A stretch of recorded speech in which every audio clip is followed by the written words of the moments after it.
नमस्कार, मी सुनीता। आज आपण दही, इनो, सोडा यापैकी काहीही न वापरता डाळी व तांदळापासून हलके फुलके टम्म फुगलेले पौष्टिक आप्पे व चटणीची रेसिपी बघणार आहोत। व थंडी पावसाळ्याच्या दिवसात इनो, सोडा न वापरता इडली डोशाचं पीठ कसं फर्मेंट करावं हे सुद्धा पाहणार आहोत। आणि भरपूर चवदार व पौष्टिक आप्पे एकदा नाश्त्याला नक्की बनवून बघा। तर चला रेसिपीला सुरुवात करूया।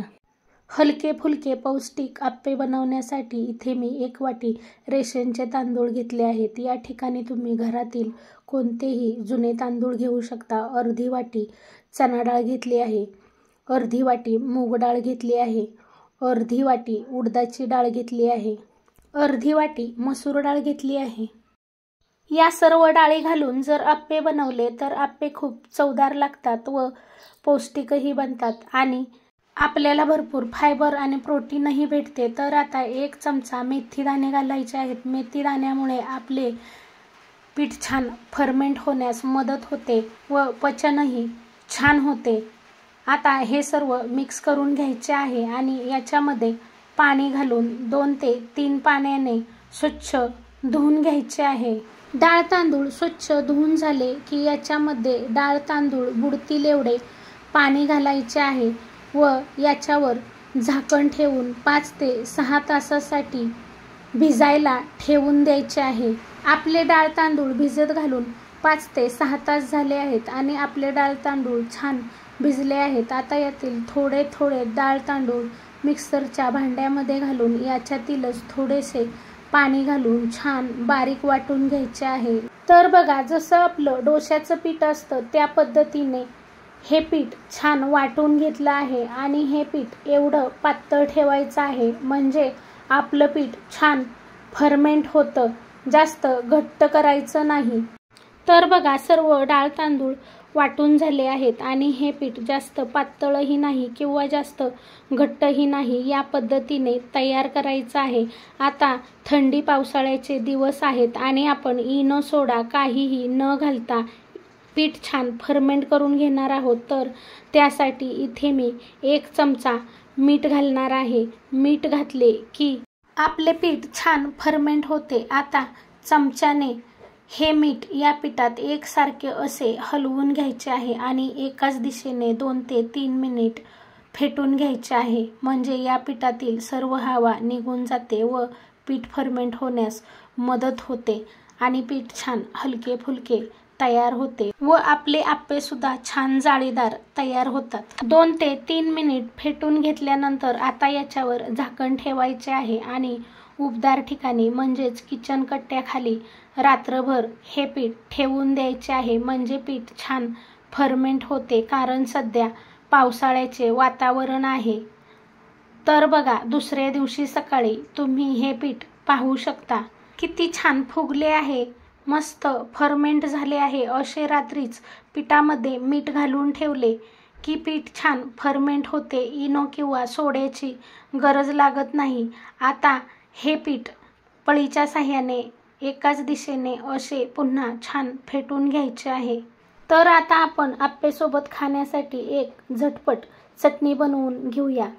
चटणी बनवण्यासाठी इथे मी मुठभर कोथिंबीर घेतली आहे, ओल्या खोबऱ्याचे काप करून घेतले आहेत, 5-6 हिरव्या मिरच्या घेतल्या आहेत, 7-8 लसणाच्या पाकळ्या घेतल्या आहेत, मुठभर शेंगदाणे भाजून घेतले आहेत, 7-8 कढीपत्त्याची पाने घेतली आहेत। आता हे सर्व साहित्य मिक्सरच्या भांड्यामध्ये घालून घ्यायचे आहे व याच्यामध्ये असा कढीपत्ता घातला की चटणीला चव खूप छान येते। आता चवीपुरते मीठ घालायचे आहे व याच्यामध्ये पाणी घालून चटणी एकदम बारीक वाटून घ्यायची आहे।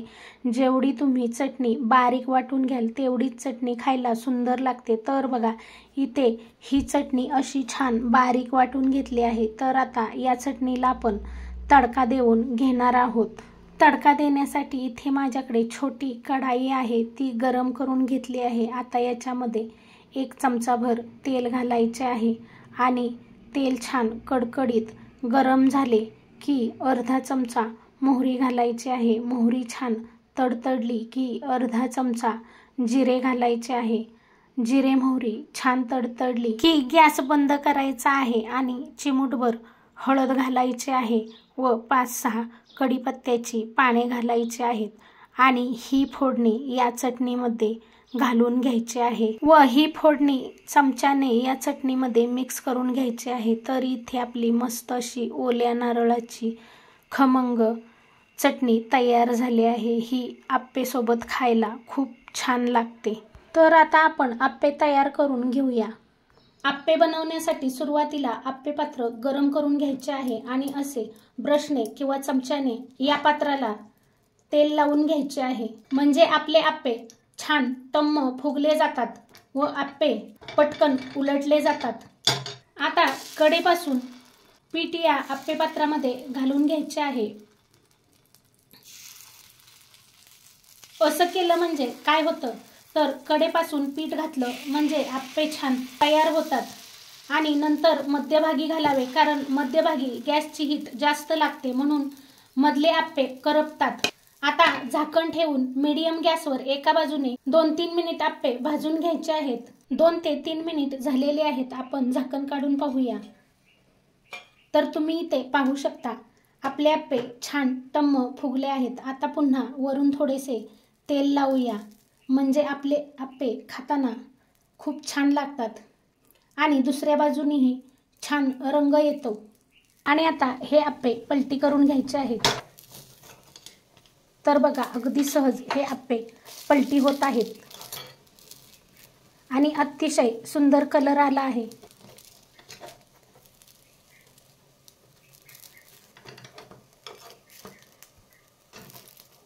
याच पद्धतीने सर्व आप्पे पलटी करून घ्यायचे आहेत। आपल्या आप्प्यांना किती सुंदर जाळी पडली आहे बघा, खूप सुंदर असे आप्पे दिसत आहेत आणि खूप छान जाळी पडली आहे। आता पुन्हा 2 मिनिट हे आप्पे झाकण न ठेवता भाजून घ्यायचे आहेत। 2-3 मिनिट झालेले आहेत आणि तुम्ही पाहू शकता मस्त असे सुंदर आपले आप्पे तयार झाले आहेत। दोन्ही बाजूने हे आप्पे छान भाजले गेले आहेत। याच पद्धतीने मी माझे उरलेले आप्पे तयार करून घेणार आहे।